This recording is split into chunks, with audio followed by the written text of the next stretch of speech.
اور سب سے آخر میں تیری نگاہ ناز سے دونوں مراد پا گئے، تیری نگاہ ناز سے دونوں مراد پا گئے، عقل غیاب و جستجو، عشق حضور و اضطراب۔ سامعین محترم، حضور علیہ السلام کی شان مجھ جیسا ناقص العلم، کم علم اور کم عقل ان علماء کرام کی موجودگی میں یہ کوشش کر سکتا ہے۔ اس بڑھیا والی جو اٹی لے کر یوسف کے خریداروں میں اپنا نام لکھوانے چلی گئی تھی، حضور کا اختیار جیسے حضرت صاحب فرما رہے تھے اللہ کا اختیار ہے۔ وَمَا كَانَ لِمُؤْمِنٍ وَلَا مُؤْمِنَةٍ إِذَا قَضَى اللَّهُ وَرَسُولُهُ أَمْرًا أَن يَكُونَ لَهُمُ الْخِيَرَةُ مِنْ أَمْرِهِمْ وَمَن يَعْصِ اللَّهَ وَرَسُولَهُ فَقَدْ ضَلَّ ضَلَالًا مُبِينًا۔ کس کی مجال ہے کہ اللہ اور اس کے رسول کے کیے گئے ہوئے فیصلے میں اپنا اختیار استعمال کرے؟ تو سامعین محترم، یہ ہمیں چاہیے کہ حضور علیہ السلام کی ذات کو موضوع بنا کے ہم جو گفتگو کرتے ہیں اس سے پرہیز کیا جائے۔ ہمیں حضور علیہ السلام اس کائنات کے لیے ایک احسان عظیم ہے اور عین حکم قرآنی ہے، وَأَمَّا بِنِعْمَتِ رَبِّكَ فَحَدِّثْ، اور اللہ تعالیٰ کی نعمت کا خوب چرچا کیا کرو۔ سامعین محترم، جیسے حضرت صاحب فرما رہے تھے حضور علیہ السلام کی بعثت کا، حضور علیہ السلام کی اس دنیا میں تشریف آوری کا مقصد کیا ہے؟ ہمیں آپ کی سیرت کو اپنانے کی ضرورت ہے۔ یہ بڑا ہی اچھا اظہار ہے ہماری محبت کا، ہمارے خیالات کا، جو ہمارے اندر خوشی مچل رہی ہوتی ہے اس کا اظہار۔ یہ تقاریر، یہ پروسیشنز تو ہیں، لیکن عملی اظہار جو ہے وہ حضور علیہ السلام کی سیرت پر عمل کرنے سے ہے۔ اور حضور علیہ السلام جیسے حضرت صاحب فرما رہے تھے المسلم من سلم المسلمون من لسانہ و یدہ، کہ مسلمان تو وہ ہے جس کے ہاتھ اور زبان سے محفوظ رہیں۔ اور یہ اس وقت ہمیں اپنے گریبان میں جھانکنا چاہیے، کیا ہم ایسے مسلمان ہیں؟ اور اللہ کے بندوں کی قرآن صفت فرماتا ہے عباد الرحمن الذین یمشون علی الارض ہونا واذا خاطبهم الجاہلون قالوا سلاما۔ کیا ہم میں کوئی اس معیار پہ، اس کسوٹی پہ پورا اترتا ہے؟ یہ بھی ہمیں گریبان میں جھانکنے کی ضرورت ہے کہ اللہ کے بندے تو زمین پر عاجزی سے چلتے ہیں، اور جب انہیں کوئی جاہل یا کوئی گندا آدمی یا کوئی باسٹرڈ انہیں گالی نکالتا ہے تو وہ خاموشی سے سلام کرتے ہوئے گزر جاتے ہیں۔ کیا ہمیں اپنا احتساب کرنے کی ضرورت نہیں ہے؟ کیا یہ اللہ کے فرامین اور یہ حضور علیہ السلام کی جو سیرت کے ابواب ہیں، کیا یہ صرف پڑھنے کے لیے ہیں، عمل کرنے کے لیے نہیں؟ کیا ہم جو مسلمانوں کے آپس میں جھگڑے ہوتے ہیں، کیا اس میں ہم کیا کنٹریبیوشن ہوتا ہے ہمارا بطور مسلمان؟ کیا ہم صلح کی کوشش کرتے ہیں؟ جتنی اخلاقی برائیاں قرآن نے منع فرمائی ہیں ہم ان کی طرف جا رہے ہیں۔ سورۃ الحجرات،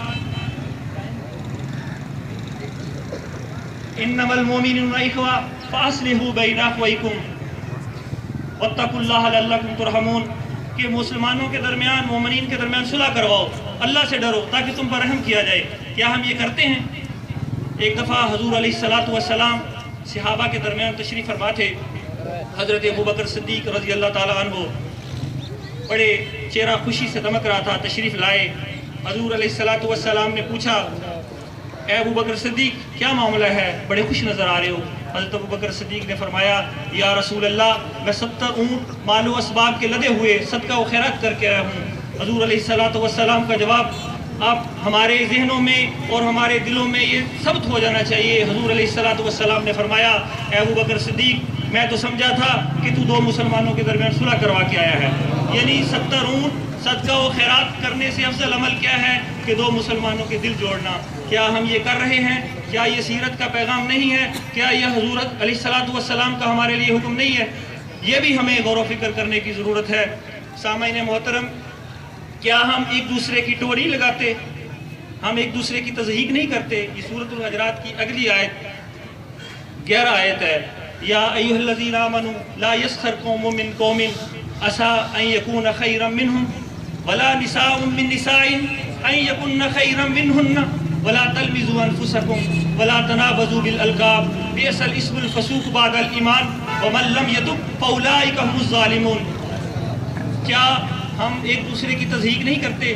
ایک مرد دوسرے کا ٹھٹھا کرے گا، کیا پتا کہ وہ جس کا ٹھٹھا کیا جا رہا ہے اللہ کے ہاں وہ زیادہ معتبر ہو، اللہ کے ہاں وہ زیادہ عزت والا ہو، اور وہ خواتین جو دوسروں کی تضحیق کر رہی ہیں، دوسرا کا مذاق اڑا رہی ہیں، دوسروں کا ٹھٹھا کر رہی ہیں، کیا ہی پتا ہو کہ اللہ کے ہاں وہ خواتین افضل ہوں جن کی تضحیق کی جا رہی ہے، جن کا ہم مذاق اڑا رہے ہیں۔ ہم ایک دوسرے کو برے ناموں سے کیا پکارتے نہیں ہیں؟ قرآن ہمیں منع کر رہا ہے کہ ایک دوسرے کو برے القاب سے مت پکارو۔ ہم میں یہ چیز نہیں ہے؟ تو یہ حضور علیہ السلام کا حکم ہے ہمارے لیے۔ حضور علیہ السلام کی عملی زندگی کے جو مظاہر ہیں وہ ہمیں ضرورت ہے کہ ہم ان پہ عمل کریں۔ یا ایھا الذین یا اس سے اگلی آیت، یا ایھا الذین آمنوا اجتنبوا کثیرا من الظن ان بعض الظن اثم ولا تجسسوا ولا یغتب بعضکم بعضا ایحب احدکم ان یاکل لحم اخیہ میتا فکرہتموہ واتقوا اللہ۔ سامعین محترم، ان اللہ تواب الرحیم۔ سامعین محترم، کیا ہم ایک دوسرے کی تجسس نہیں کرتے، بدگمانی نہیں کرتے؟ کیا ہم ایک دوسرے کی غیبت نہیں کرتے؟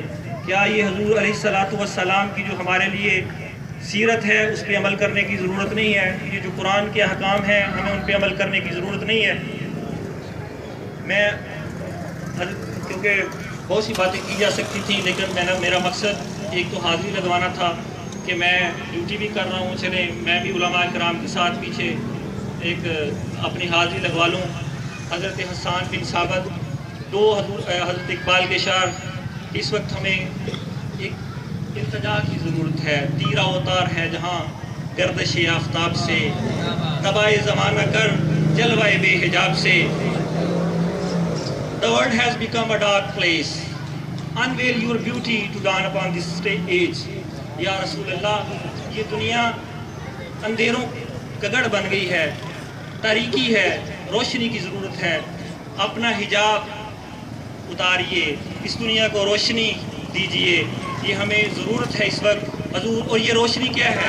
حضور علیہ السلام کی سیرت۔ یہ روشنی کیا ہے؟ حضور علیہ السلام کی سیرت۔ ہمیں ان خرافات سے بچنا ہے جو حضور علیہ السلام نے منع فرمائی۔ اور لولا کلمہ خلقت الافلاق، آیا کائنات کا معنی دریاب ہے تو، آیا کائنات کا معنی دریاب ہے تو، نکلے تیری تلاش میں قافلہ ہے رنگ بو۔ یہ کائنات، وجہ تخلیق کائنات، یہ کائنات کا حسن، یہ عالم ارواح، یہ عالم دنیا، یہ عالم برزخ، یہ عالم محشر، یہ جنت، یہ سب کچھ حضور علیہ السلام کا وسیلہ ہے اور حضور علیہ السلام کے توسل سے ہے۔ اور آخر میں حضرت حسان بن ثابت، وہ عظیم شاعر جن کا اعزاز ہے کہ حضور علیہ السلام نے ان کے لیے چادر بچھا دی اور خود نیچے بیٹھ گئے، اپنی کملی عطا کر دی۔ تو جو حضور علیہ السلام کے شاعر ہیں، اس سے یہ ہمیں پیغام ملتا ہے کہ ہم ان کی تکریم کریں۔ وَأَحْسَنُ مِنْكَ لَمْ تَرَكَتْ وَيْنِي وَأَحْسَنُ مِنْكَ لَمْ تَرَكَتْ وَيْنِي وَأَجْمَلُكَ مِنْكَ لَمْ تَلِدِ النِّسَاءُ خُلِقْتَ مُبَرًّا مِنْ كُلِّ عَيْبٍ كَأَنَّكَ قَدْ خُلِقْتَ كَمَا تَشَاءُ۔